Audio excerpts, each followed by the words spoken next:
আসসালামু আলাইকুম সবাইকে।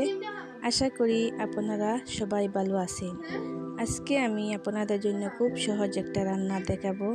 আজকে আমি রান্না করতেছি বিনের বিচি ও সিমের বিচি, দুটা একসঙ্গে মিলিয়ে। আমাদের গ্রামে এই বিনের বিচি দিয়ে অনেক মজার রান্না করা হয়, গরম ভাতের সাথে খাইতে খুবই সুস্বাদু লাগে। তাই ভাবলাম আজকে আপনাদের দেখাই কিভাবে আমি ঘরোয়াভাবে বিনের বিচি রান্না করি। এটা হলো বড় মাছ, খালনা মাছ। এটা কাঁচা টমেটো যেটা দেখছেন, এটা দিয়ে আমি চাটনি একটা করব। এরপর আমি এতে হলুদ, লবণ আর একটু মরিচ গুঁড়া দিয়েছি। আপনারা চাইলে নিজে স্বাদ মতো মশলা দিতে পারেন। আমরা গ্রামে সাধারণ কম মশলা দিয়ে রান্না করি। একটু মশলা দিয়ে নাড়াচাড়া করে কিছু সময় আমি ঢাকনা দিয়ে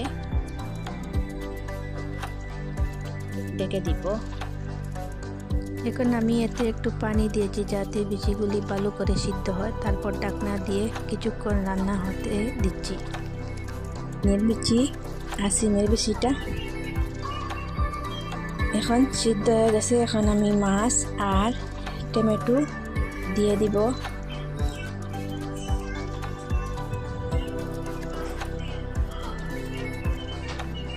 সামান্য জল দিয়ে ঢাকনা দিয়ে রেখে দিব। এই সময়ে আমি আপনাদের সাথে একটু গল্প করি। আমাদের গ্রামে এই ধরনের সহজ রান্না প্রায়ই করা হয়, বিশেষ করে যখন ঘরে বেশি কিছু থাকে না, তখন এই বিনের বিচি রান্না করলে গরম ভাতের সাথে খুব মজা করে খাওয়া যায়। আর গ্রামের রান্নায় মজাই আলাদা, কম মশলা, সহজ উপায়, তবুও স্বাদটা অনেক ভালো হয়।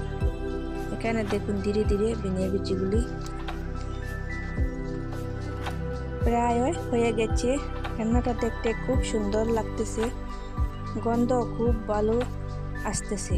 শেষে আমি এর উপর একটা ধনিয়া পাতা দিলাম, এতে স্বাদটা আরও বেড়ে যায়।